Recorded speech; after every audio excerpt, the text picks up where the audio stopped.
Parce que Jésus a dit une fois à ses disciples, vous êtes sanctifiés par ce que vous entendez. Parce que la parole de Dieu est esprit et vie. Il a dit, vous êtes heureux parce que vous entendez ces choses. Dieu te bénit ce matin. Alléluia. Et nous avons encore l'immense honneur, l'immense grâce de parler de Jésus. J'ai dit à vos frères tout à l'heure qu'il y a seulement une semaine, j'ai échappé de peu à un accident qui allait être très grave. Je revenais d'Adjamé, où j'étais allé accompagner mon épouse, et à un carrefour, au moment où je m'engageais à grande vitesse, il y a un individu qui était dans une file et il ne s'est pas rendu compte que les autres avaient pris le tournant. Quand il s'est rendu compte, il était un peu tard, mais il s'est engagé quand même au moment même où moi j'arrivais. Et nos deux véhicules se sont croisés là, sur la voie. Et nous étions à grande vitesse. Je ne l'avais même pas vu dévier. C'est mon épouse qui était à côté de moi qui l'avait vu et qui a crié « Jésus !» Alors, j'ai juste eu le temps de tourner le volant dans un sens et dans un autre. La voiture a basculé sur un côté et elle est revenue. Et comme dans un film, j'ai vu le chauffeur de l'autre voiture qui a tourné la tête et qui regardait, qui attendait certainement de me voir faire un tonneau sorti de la voie. Mais grâce soit rendue au Seigneur, le véhicule a été stabilisé et il a continué sa voie. Et lui, il a accéléré, il est parti. Je n'ai même pas eu le temps de parler. Mais mon esprit a dit merci Jésus de Nazareth, parce que tu as préservé ma vie. Et j'aimerais que tu acclames Jésus. Alléluia.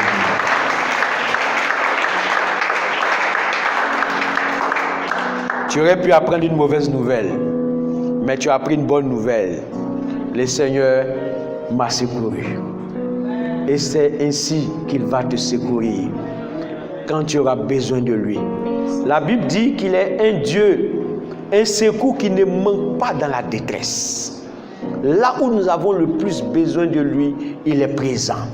Là où aucun homme ne peut faire quelque chose pour toi. Là où tu n'as que le temps de dire Jésus et tu ne peux rien faire d'autre.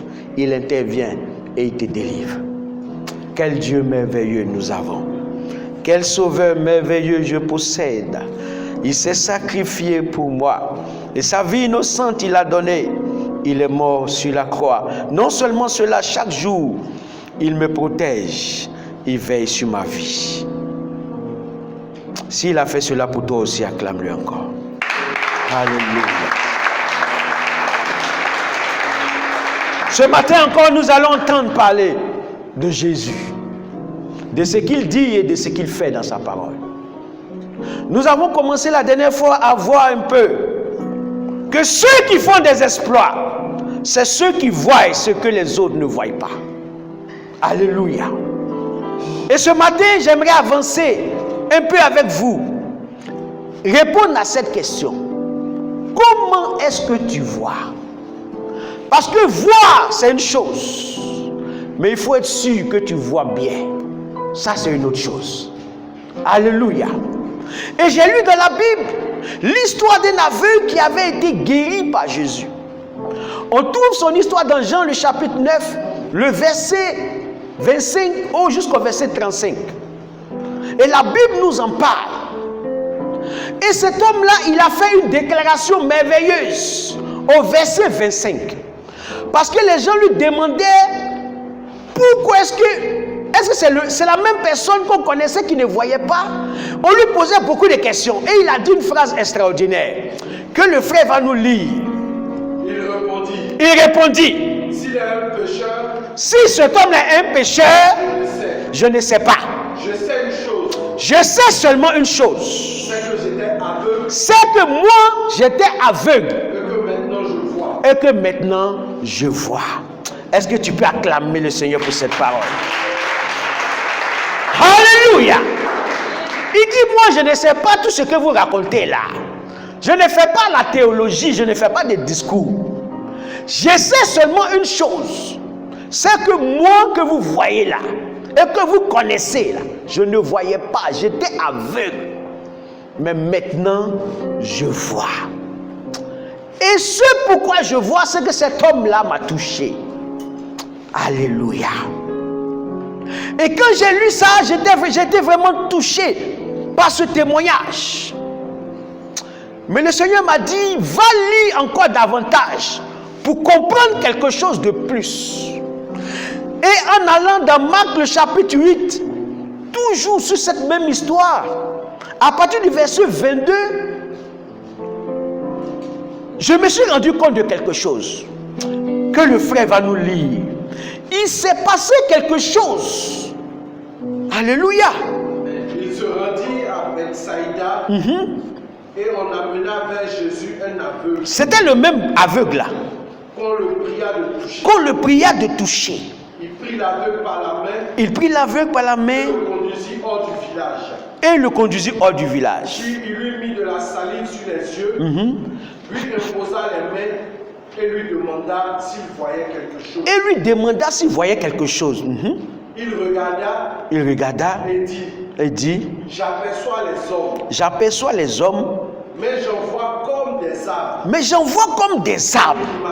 Et qui marchent. Jésus lui mit de nouveau les mains sur les yeux. Jésus lui mit de nouveau les mains sur les yeux. Et quand l'aveugle regarda fixement. Et quand il a regardé cette fois-ci, il fut guéri. Il fut guéri. Et vit tout distinctement. Et vit tout distinctement. Alléluia. Si c'est ta Bible, tu soulignes distinctement. Gloire à Jésus. Vous savez,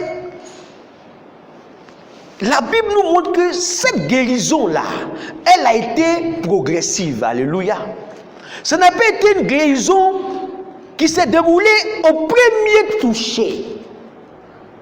Mais Jésus a dû se reprendre par 2 fois pour guérir le monsieur. Pourquoi? Parce qu'il voyait la première fois, mais il ne voyait pas bien. Alléluia. Il dit que lui il voyait des hommes, mais ces hommes étaient comme quoi? Comme des arbres. Est-ce que ça c'est normal? Est-ce que c'est normal? C'est une question que je vous pose. Est-ce que c'est normal? Oui ou non? Mais est-ce que le monsieur ne le voyait pas? Est-ce qu'il ne voyait pas? Vous ne parlez pas. Vous êtes vivant, non? Est-ce que le monsieur ne la voyait pas? Mais s'il voyait bien, il ne voyait pas bien. C'était flou. Et c'est la situation de plusieurs. Vous voyez, il y a des gens que j'ai entendu dire, ah, moi j'étais sorcier, mais maintenant, je suis chrétien. Moi, je chantais pour le diable. Je dansais, coupé, décalé, mais maintenant, je suis chante. Vous avez entendu ça aussi, non? Voilà. Moi là, j'étais dans la rose croix, mais maintenant, je suis chrétien. C'est bien. Mais est-ce que tu vois bien? Alléluia. Est-ce que tu es sûr que tu vois bien? Ce que je viens de vous lire là, c'est ce que Jésus a fait physiquement. Maintenant, allons voir spirituellement ce qui s'est réellement passé. Retournons dans Jean le chapitre 9. Et lisons le verset 35. Jésus apprit qu'il l'avait chassé. Alléluia. Et l'ayant rencontré, il lui dit, crois-tu au Fils de Dieu? Crois-tu au Fils de Dieu? Il répondit, et qui est-il? Qui est-il? Seigneur, afin que je croie en lui. Afin que je croie en lui. Verset 37. Tu l'as vu. Tu l'as vu. Lui dit Jésus. Et celui qui te parle. Et celui qui te parle. C'est lui. Et il dit. Je crois, Seigneur. Je crois, Seigneur. Et il se prosterna devant lui. Alléluia. Puis Jésus dit. Je suis venu dans ce monde. Pour un jugement. Que ceux qui ne voient point voient. Pour que ceux qui ne voient point voient. Et que ceux qui voient deviennent aveugles. Et que ceux qui voient deviennent aveugles. Alléluia. Alors, qu'est-ce qui s'est passé? Le monsieur qui avait été guéri de l'aveuglement là, est-ce qu'il connaissait Jésus? Je ne sais pas pourquoi vous ne répondez pas ce matin. Ou bien c'est les masques là qui vous fatiguent. Est-ce que le monsieur là connaissait Jésus? Non. Il avait été guéri, oui ou non? Par qui? Mais est-ce qu'il le connaissait? Non. Vous voyez, c'est ça le problème. Le monsieur avait été guéri, mais il ne savait pas qu'il avait guéri. Et Jésus a fait un détour et il l'a rencontré. Il lui a dit, est-ce que tu connais le Fils de Dieu? Il a dit, mais c'est qui le Fils de Dieu? Qu'est-ce que je suis en train de vous dire ce matin? Je suis en train de dire que plusieurs qui se sont précipités juste après un premier toucher du Seigneur pour ouvrir une église ne le connaissent pas vraiment. Et parce qu'ils ne le connaissent pas, non seulement ce qu'ils prêchent n'est pas tout à fait correct, mais ils induisent des gens en erreur. Alléluia. J'ai entendu des paroles qui sont aujourd'hui prêchées dans les églises. C'est tout sauf l'évangile. C'est un mélange de la parole de Dieu à la sauce.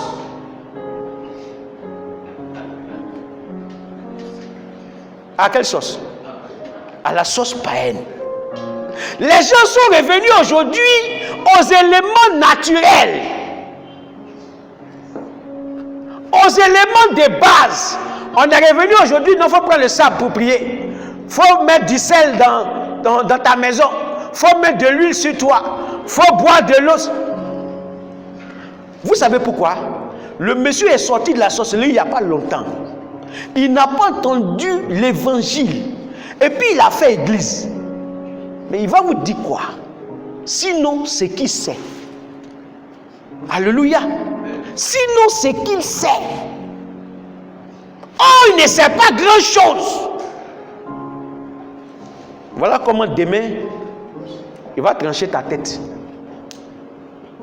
pour faire son sacrifice. Parce qu'il ne voit pas bien. Il ne comprend rien encore. Jésus t'a touché, c'est bien. Cherche à le connaître. Cherche à le connaître. Nous ne sommes pas ici pour faire des fan clubs. Pour dire, bon, le pasteur a prié pour toi, donc tu es content, tous les dimanches tu viens à l'église. Quand tu vois le pasteur dire, ah, c'est lui-là qui a prié pour moi, c'est bien. Mais est-ce que tu connais Jésus?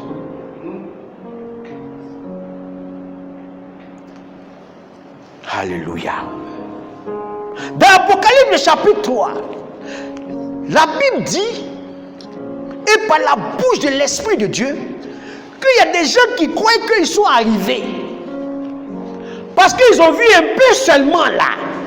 Ils sont arrivés. On ne peut plus leur parler. On ne peut plus rien dire. Quand tu ouvres ta bouche pour dire quelque chose, non, moi-même je sais ça. Moi-même j'ai déjà vu Dieu. J'ai 9 dons.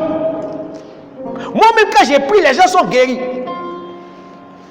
La Bible dit ceci dans l'Apocalypse. Fais attention. Tu dis tu es aveugle, tu dis tu es riche. Tu t'es enrichi. Tu es élevé. Mais fais attention.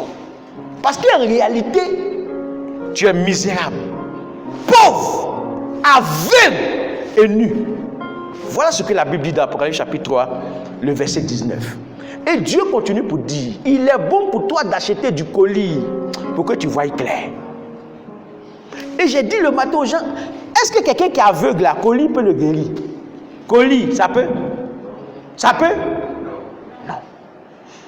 Ici, la Bible ne parle pas de ceux qui sont vraiment aveugles. La Bible parle de ceux qui ne voient pas bien. Si tu vois clair, puis tu as un problème, Dieu, là tu achètes colis. Vrai ou faux? Vrai ou faux? C'est pour corriger ta vue.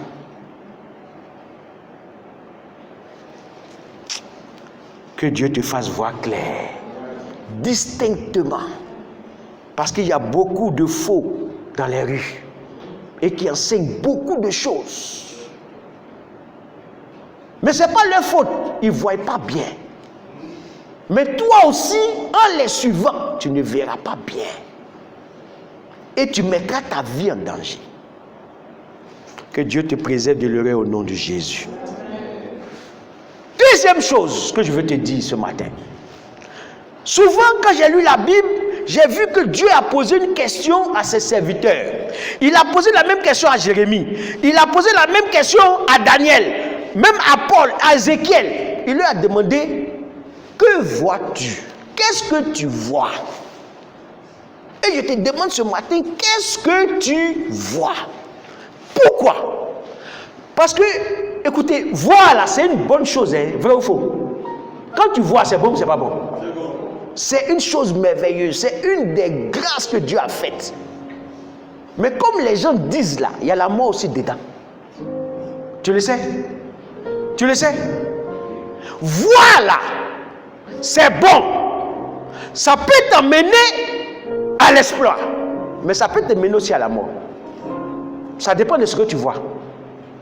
Alléluia. Et je vais te montrer dans la Bible des gens qui ont vu quelque chose et à cause de ce qu'ils ont vu, leur vie a été bouleversée. Alléluia. Et je vais vous parler de qui? De notre grand-père Adam, qui était dans le jardin avec sa femme Ève. Et la Bible dit, on trouve l'histoire dans Genèse, le chapitre 3, le verset 6. On nous dit que le serpent est venu un jour les troubler avec des questions. Est-ce que Dieu a vraiment dit on ne mange pas le fruit de cette arbre? Beaucoup de choses. Il y a eu un discours entre eux et le diable. Et puis, finalement, la Bible dit qu'eux, ils ont mangé le fruit. Mais pourquoi? Souvent, on accuse le diable. C'est lui qui l'a fait, c'est lui qui a séduit. C'est vrai. Mais quand on lit la Bible, on voit la vraie raison pour laquelle ils ont mangé. Genèse chapitre 3, le verset 6. La femme dit que l'arbre était... La femme a fait quoi? Elle vit. Elle a vu que l'arbre était Bon à manger. bon à manger Et agréable à la vue. et agréable à la vue. Amen. Alléluia. Elle a vu quoi? Qu'est-ce qu'elle a vu? Elle a vu l'arbre. Elle a vu quoi? Elle a vu que le fruit était comment? Agréable à la vue et bon à manger. C'est ça qu'il a décidé à faire. C'est pas le discours du diable, hein? C'est quand même le diable a parlé, c'est vrai, mais quand même elle a vu le fruit là. Elle dit, ça là, ça doit être doux quoi. Vous voyez, non? C'est vrai, mais c'est faux. Ah! Elle a dit ça là, ça doit être doux même. Et qu'elle a donné à son mari, on n'a pas entendu dire, ah, ça c'est quoi? Mais non, non, non. On dit, il a pris aussi, il a mangé. Pourquoi? Parce que c'était bon, c'était doux quand il me l'a vu. Il y a des plats là, tu n'as pas encore goûté, mais quand toi-même tu vois là, tu sais que c'est doux, vrai ou faux? Vrai ou faux? C'est ça. Quand elle a vu là, ça suffit. Elle a mangé. Alléluia. Il y a un homme de Dieu qu'on appelait David. On trouve son histoire dans 2 Samuel, le chapitre 11. Le verset 6. Le grand roi David, le grand guerrier de tous les temps. Et la Bible dit que dans cette histoire-là, un soir, il était sur sa terrasse, il se promenait. Il n'est pas allé à la guerre le jour-là. Et de sa terrasse, il a vu quoi? Qu'est-ce qu'il a vu? Qui c'est? Il a vu quoi? Une femme. N'importe quelle femme. N'importe quelle femme. Quand vous lisez la parole là, la parole dit que la femme qu'il a vue là, il y a femme et puis il y a femme. Vrai ou faux? C'est-à-dire, quand il l'a vue, on dit elle était belle de visage. Le reste, là, on ne dit pas. Mais c'était suffisant. David a tout fait. Il a cherché la femme là. Il a pris. Ça n'a pas suffi. Il a cherché son mari pour le tuer. Ça n'a pas suffi. Après, il a gardé la femme là. Pourquoi? Parce qu'il a vu. Depuis toi, tu as vu quelque chose. Tu sais que ce n'est pas pour toi, tu ne veux pas le laisser. Ça. Dieu dit laisse, tu dis non. Ben, tu as vu, ça te semble bon, mais tu sais que c'est mauvais. Ça a amené David à la convoitise, de convoitise à l'adultère, de l'adultère au meurtre. La vue, simplement la vue. Pourquoi? Parce qu'il y a dans la vue ce que la Bible appelle la convoitise des yeux. C'est les trois choses dont la Bible parle qui sont les plus dangereuses. L'orgueil de la vie, la convoitise des yeux et puis la convoitise de la chair. Beaucoup de gens ne veulent pas se convertir parce que quand ils voient, beaucoup de gens ne peuvent pas se marier parce que quand ils voient, ils disent bon, j'aime ça, mais après l'autre, hey! On ne peut pas se marier. Il dit à Abidjan, on ne peut pas se marier. Pourquoi? Parce qu'on voit trop. Il y a quoi pour les frères? Parce que vous voyez. Alléluia. Vous en voyez de toutes sortes, de toutes les couleurs. Et lorsque le Seigneur ne fait pas grâce, quand la convoitise des yeux te saisit, tu es foutu. Beaucoup ont perdu la foi à cause de ça. Perdu la vie à cause de ça. Que Dieu nous en délivre au nom de Jésus. Mais voix aussi peut te conduire à l'exploit. Peut te conduire au miracle. Quand j'ai lu la Bible, j'ai vu l'histoire d'Ésaïe. La Bible dit que le jour de l'année de la mort du roi Osias, il a vu l'Éternel sur son trône élevé. Et à partir de ce moment, sa vie a changé. Il y a Jérémie qui a fait cette expérience. Mais on va lire pour Jérémie là. Jérémie chapitre 1. À partir du verset 11. Jusqu'au verset 13. Jérémie 1 plutôt, verset 11 à 13.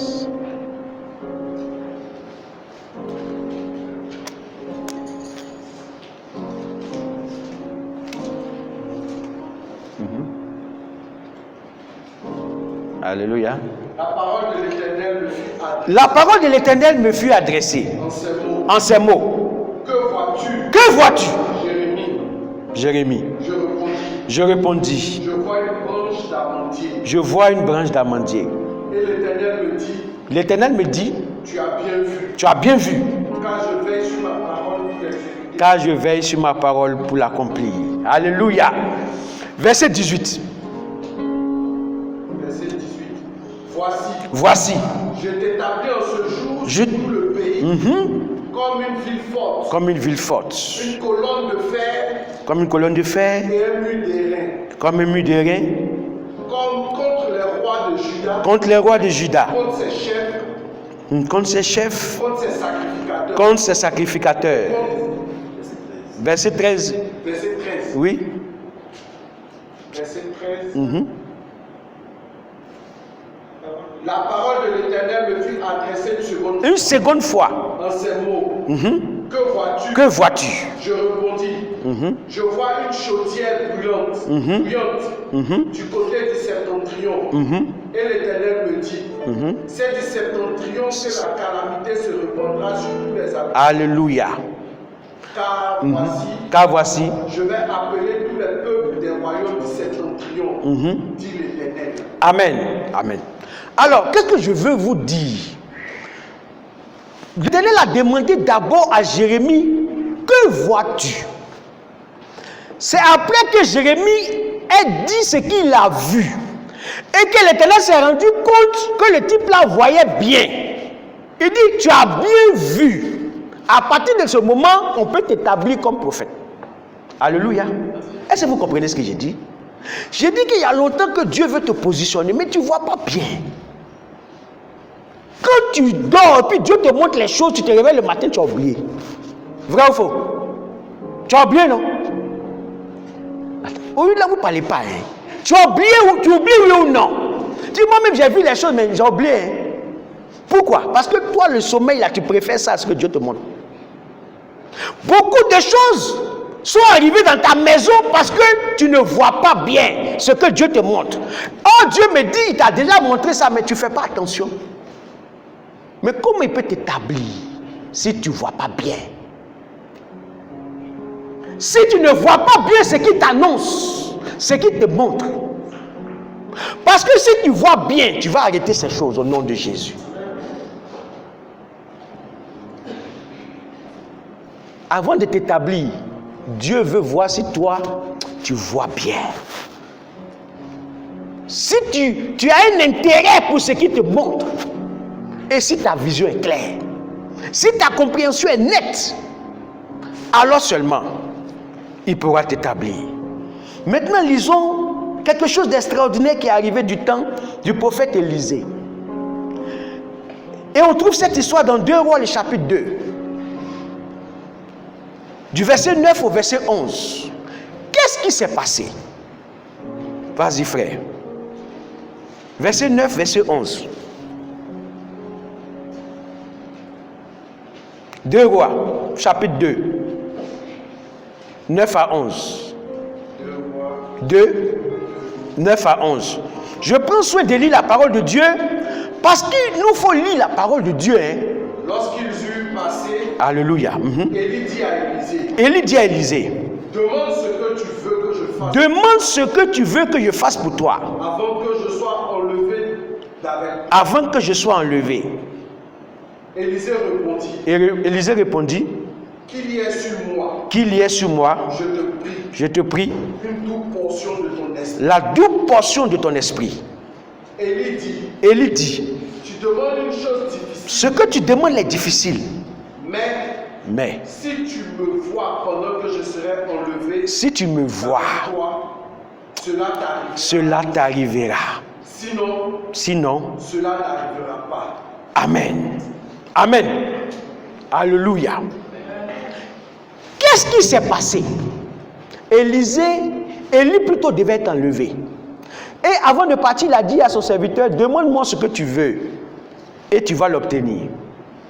L'enfant lui a dit, je veux avoir sur moi la double portion de ton esprit. Je veux me marier. Je veux voyager, ou bien je veux être libéré de la maladie. Je veux ceci, je veux cela. Élie a dit, mais ce que tu as demandé là, c'est difficile. Mais, dis avec moi, mais si tu me vois partir, alors cela t'arrivera. Alléluia. Si tu me vois partir, ce que tu as demandé là, tu vas avoir. Donc les ossements étaient liés à quoi? Au fait qu'il le voie. Et la Bible dit qu'au moment où il était enlevé, Élisée l'a vu. Il a dit, char d'Israël et sa cavalerie, mon père, mon père. Et comme il l'a vu, il a reçu la double portion de l'esprit d'Élie. Alléluia. Qu'est-ce que Dieu me dit? Dieu veut te dire qu'il y a beaucoup de choses dans lesquelles il veut t'élever, mais tu ne vois pas. Tu ne vois pas. Souvent, il m'est arrivé, je ne sais pas si vous êtes déjà arrivé, il y a eu des jours où Dieu voulait me montrer quelque chose, mais j'ai eu l'impression que quelqu'un m'empêchait de voir. Ça vous est déjà arrivé? Et ça vous est déjà arrivé? C'est oui ou bien non? Ça vous est déjà arrivé? C'est-à-dire que j'ai eu l'impression qu'on m'empêche de voir quelque chose. Parce que si je vois, je vais entrer dans la bénédiction. Quand tu vas partir ce soir, tu vas prier, tu vas dormir, tu vas voir, Dieu veut te montrer quelque chose. Veut te montrer où on a caché quelque chose. Mais tu ne vas pas voir ça facilement, parce qu'on va chercher à t'empêcher. Mais si tu pries et que tu vois, cela te sera accordé au nom de Jésus. Si tu me vois, oh seulement si tu me vois, cela te sera accordé. Nous allons lire un dernier passage et puis nous allons prier. 2 Rois chapitre 6. Dernier passage. C'est la dernière chose que je veux te dire aujourd'hui. 2 Rois chapitre 6 du verset 15 au verset 23. 2 Rois, oui. Le serviteur de l'homme de Dieu. Le serviteur de l'homme de Dieu se leva de bon matin et sortit. Se leva de bon matin et sortit. Et voici. Une troupe entourée Une troupe entourait la ville avec des chevaux et des chars. avec des chevaux et des chars. Et le serviteur dit à l'homme de Dieu, Le serviteur a dit, ah, ah, mon Seigneur, mon Seigneur, comment ferons-nous? comment ferons-nous? Il Il répondit, ne crains point, ne crains point, car ceux qui sont avec nous car ceux qui sont avec nous sont en plus grand nombre que ceux qui sont avec eux. ceux qui sont avec eux. Élisée pria Élisée pria et dit, et dit, Éternel, Éternel, ouvre ouvre ses yeux qu'il voie. pour qu'il voie. Et l'Éternel ouvrit les yeux du serviteur. Et l'Éternel ouvrit les yeux du serviteur Il vit la montagne pleine de chevaux. et il vit la montagne pleine de chevaux et de chars. Feu autour d'Élisée. Et des chevaux de feu autour d'Élisée. Est-ce que tu peux acclamer le Seigneur? Alléluia. Alors, la peur du serviteur là venait de quoi? Sa peur venait de quoi? Il ne voyait pas qui était avec lui. Tu as peur, tu trembles. Tu ne peux pas avancer, tu tournes en rond parce que tu ne sais pas qui est avec toi. Tu ne vois même pas. Tu ne vois pas. Il y a longtemps que si tu savais qui est avec toi, tu ferais des exploits. La Bible dit que le secours de l'homme n'est rien, mais avec Dieu, nous ferons des exploits. Tu ne vas pas au village, mais tu ne sais pas qui est avec toi. Mais si tu vas au village et que tu sais qui est avec toi, les gens vont te demander, mais toi-même tu es venu avec qui ici? Alléluia. Je connais un homme, il avait construit sa maison au village, mais il n'avait jamais mis les pieds. Parce que les gens lui avaient dit que le premier jour il mettrait les pieds, il mourrait. Et le pauvre, il avait dépensé la moitié de son argent pour construire. Et c'est vers la fin, on lui a dit, ah, il y a quelqu'un qui est venu faire ses selles ici, hein. Donc si tu viens là, ah, ce sera ton tombeau. Ce ne sera pas ton habitation, mais ce sera ton tombeau. Et le monsieur a laissé la maison. Les herbes ont poussé dedans. Les chenilles ont poussé dedans. C'est devenu des toilettes publiques. Jusqu'au jour où, à Abidjan, quelqu'un lui a parlé de Jésus. Et en dormant la nuit, il a vu à côté de lui quelqu'un qui lui a dit, mais tu as laissé la maison là à qui? Mais je suis avec toi. Lève-toi, allons au village. On va habiter là-bas. Alléluia. Et quand il s'est levé, il allait au village. Il est entré dans la maison. Il y avait plein de sel, plein de déchets. Il a levé la main, il a dit, Seigneur, toi qui m'as accompagné, fais que ces toilettes publiques deviennent une résidence royale au nom de Jésus. Ce même jour, 6 personnes sont décédées dans le village. Les gens lui ont dit, avec qui tu es venu ici? Avec qui tu marches? Avec qui tu es? Tu crois que tu es seul? Le Seigneur est avec toi. Il faut qu'il ouvre tes yeux afin que tu vois. Lève-toi, nous allons prier. Qu'est-ce que tu vois? Que vois-tu? Comment tu vois? Quelle est ton acuité visuelle? Est-ce que tu as vu ce que j'ai voulu te montrer? Tu vas dire, je vois le roi sur un trône élevé. Alléluia. Ce que tu verras te sera accordé. Il faut que tes yeux s'ouvrent. Prie maintenant le Seigneur et demande-lui d'ouvrir tes yeux. Afin que tu voies ce que Dieu t'a réservé dans sa grâce. Afin que tu vois, il a dit, c'est des choses qui ne sont même pas montées au cœur de l'homme, que les yeux n'ont pas encore vu, ce qu'il a réservé pour ceux qui l'aiment. Ce sont les yeux naturels qui n'ont pas vu. Mais si tes yeux spirituels s'ouvrent, tu verras.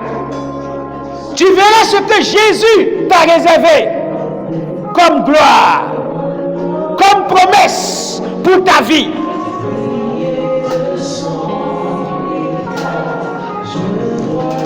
Oh, parle à Dieu ce matin. Parle à Dieu ce matin.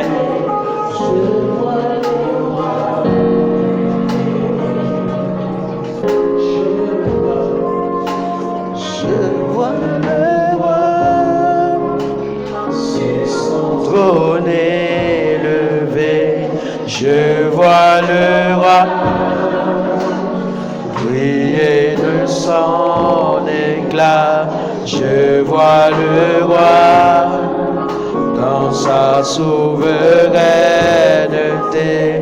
je vois le roi régner.